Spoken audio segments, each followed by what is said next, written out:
Jojo Siwa is back making headlines again. And this time, she's clapping back at all the people throwing shade at Everleigh LaBrant over her debut song, Like Taylor Swift. And this time, Jojo isn't holding back. From calling out the online trolls for bullying a 10-year-old girl to fake DMs from Taylor Swift, this story has everything.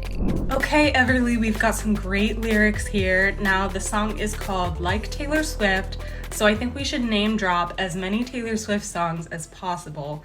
Now, what Taylor Swift songs do you like? What do you think we should use? So, Everleigh recently dropped her first song, Like Taylor Swift. She was so proud of it, and her mom and stepdad were promoting it everywhere. She said the song was inspired by her love for Taylor Swift, and just like the song's name, the lyrics showed that love immensely. In the song, she sings about moving to Tennessee to find out who she is and making her parents proud. In the chorus of the song, her love for Taylor Swift really starts to show. She says, "My hair's blown through the wind, Taylor Swift on the radio all weekend. Sweet Tea 16 on my trampoline, yeah."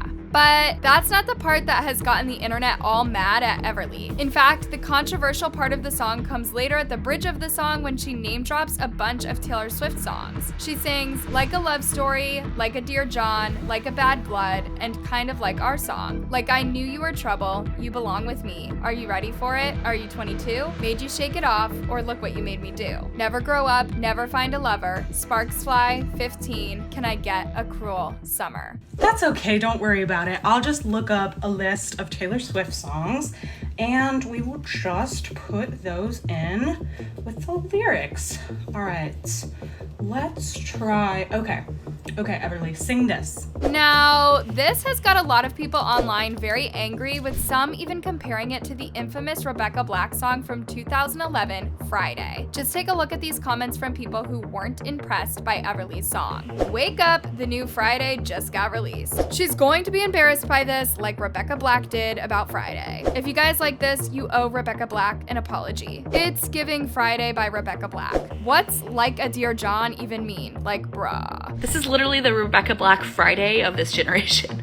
So basically, most people were mainly confused with Everleigh's choice of lyrics, with some saying Like a Dear John made no sense, while others were of the opinion that referencing songs like Cruel Summer and Look What You Made Me Do were too mature for a 10-year-old to be referencing. This made people start questioning who even wrote the song in the first place. Like a the man, like a the last time, like a 'tis the damn season, kinda like a false god, like nothing new, all too well 10-minute version.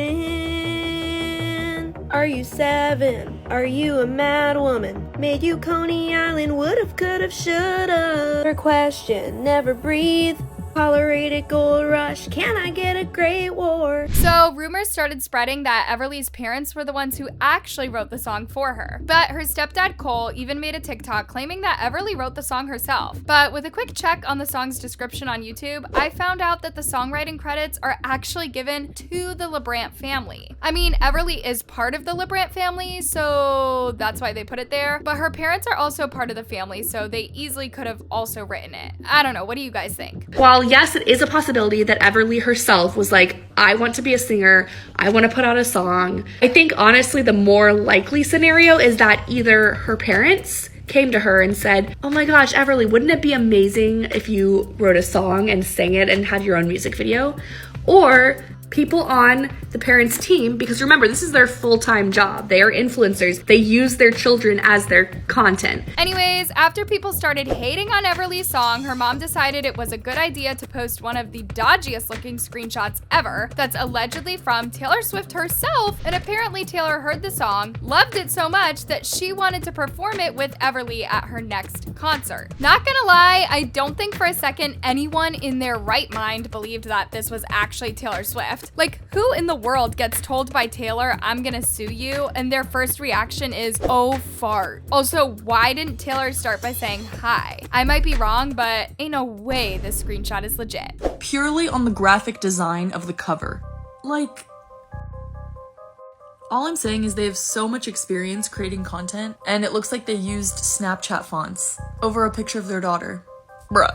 Now, of course, growing up a child star herself, Jojo Siwa felt it only appropriate to come and defend her friend Everleigh. She posted a TikTok lip-syncing to Everleigh's song with the caption, "To everyone who has said anything negative about this song, you need to calm down."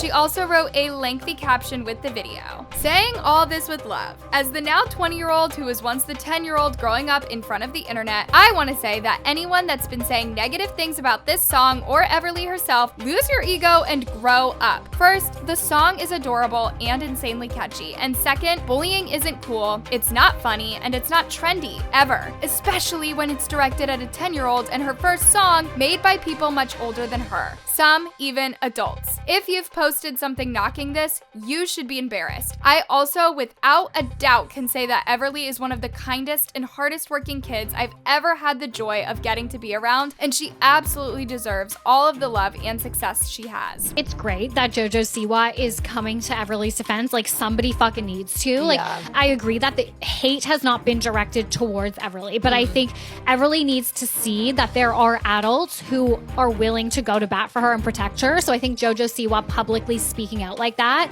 is positive for her. Yes. Now, Jojo, who has previously appeared in the LaBrant family videos and has posed on the red carpet with Everleigh at the Industry Dance Awards, received a lot of support from people who didn't think it was right how Everleigh was getting treated in the first place. People were leaving comments saying stuff like, "Thank you for saying that. Everleigh doesn't deserve any hate." This poor angel has been through the most this year. The last thing she deserves is hate for a song that she clearly had a blast making. I'm not surprised, they are friends, LOL, but people hate on random stuff for no reason, and I'm getting tired of it. Good for Jojo. As a girl Everleigh's age, when people hate on things I love to do, it hurts. Everleigh is still growing and she's a kid. She doesn't deserve this, especially with her kind heart and being on camera since she was 3.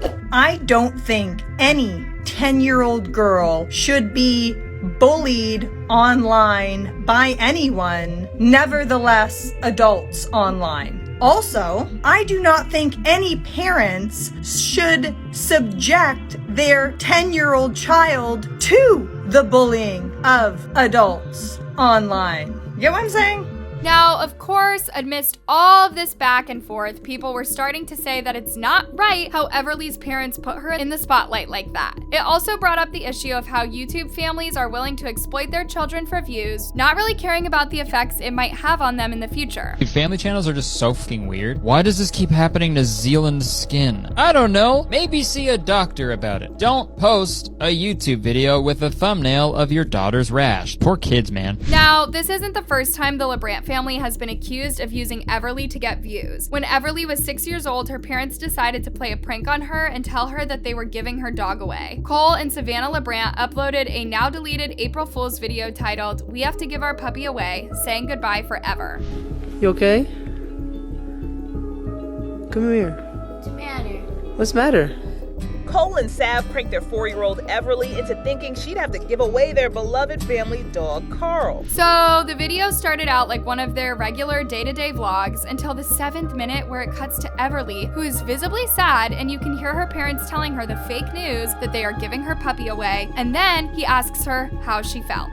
We're giving Carl away to somebody else because we feel like we can't take good enough care of him at our house. The prank dragged on for a long time, and when it was finally revealed to Everleigh that it was a prank, the poor kid couldn't even speak. We're gonna let her give him away. But then Sav finally whispers to her the whole thing is a joke.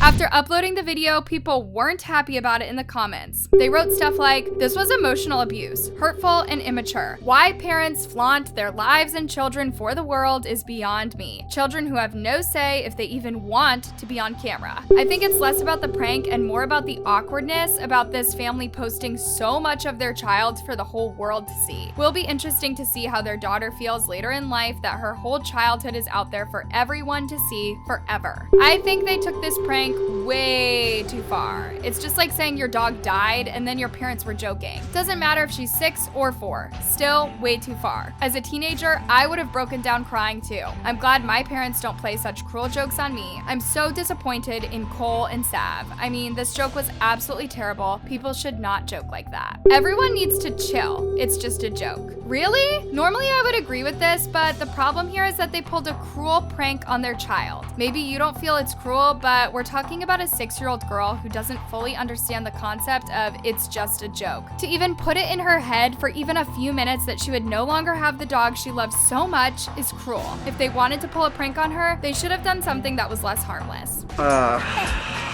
Too far? We need to reflect on why would grown-ups put children in that situation, and how can such a situation disrupt important factors of child development such as trust, attachment, predictability, consistency, security, safety. However, Cole and Savannah LaBrant weren't done yet. In another video, they faked evacuating their house because of a wildfire. But Savannah just texted me. Savannah's taking Everleigh to dance practice. I was in a tax meeting, but she texted me saying that there's a huge fire right by our house and that we might need to evacuate. So I'm actually gonna drive. Those aren't clouds. We don't have clouds in California. That is the fire. So as you guys can tell since the last time I reported, it's gotten a lot closer. I think it's like 4 miles away. Yeah. So back in August of 2018, a massive wildfire hit Southern California and made more than 20,000 people have to abandon their homes. So the LaBrant family decided to upload a video documenting how they had to evacuate their house. In the video, you can see Cole and Sav packing up their stuff and going to pick up Everleigh, who is at her grandma's place. They tell Everleigh in the car that they're going far, far away from the fire and that she doesn't have to be scared anymore. Okay guys, so we got Everleigh with us now. We just picked her up from her grandma. So, hey, you know that we're leaving the fire, right? We're going far, far away. We're going away from the fire so you don't have to be scared anymore. Yeah. The rest of the video documents the family's trip to San Francisco, where they show off their hotel and the spot where the couple first began dating 2 years ago. At the end of the video, Cole reveals that the family returned to their house after 2 days because the fire moved away. However, after that video went viral, the LaBrant's neighbors started coming out and saying that they faked the whole thing. A pair of famous YouTubers are being called out after claiming they had to leave their California home due to the area's wildfires. The neighbors revealed that no one even told them to evacuate from their house because they were in no danger. There was no evacuation notice to Ladera Ranch. Marissa Seamus lives near the LaBrants. She says plenty of the neighbors are not amused by the social media influencers. I just think it's really sad that they would exploit a situation that's as serious as a fire that so many people were evacuated from, just so that they could get more likes or more hits on their channel. The neighbors were actually not happy with the thumbnail the LaBrants had chosen to use for their video, where you could see flames in the background and they were holding Everleigh and they looked very concerned. The screenshot on their YouTube page is particularly offensive to this Ladera Ranch resident. See the thumbnail where it's them looking scared? Wow. Yeah, that is just, that was never even, we were never even near that. That shot is meant to entice people to click on the video, and clicks means income. I have friends who were evacuated in a very scary situation, so, kind of making light of that, I don't think was proper, just to make a buck. People even began posting maps of where the fire was, and it turns out it wasn't even close to the LaBrant's house, which was way over at Ladera Ranch. Y'all, this family is just drama galore. Almost everything they do just leads to more and more drama, and the one person they keep at the center of it is always Everleigh. What do you guys think? Is it right how the LaBrant family just keeps constantly using their daughter to get more and more views? Let me know in the comments below. Till next time, bye loves!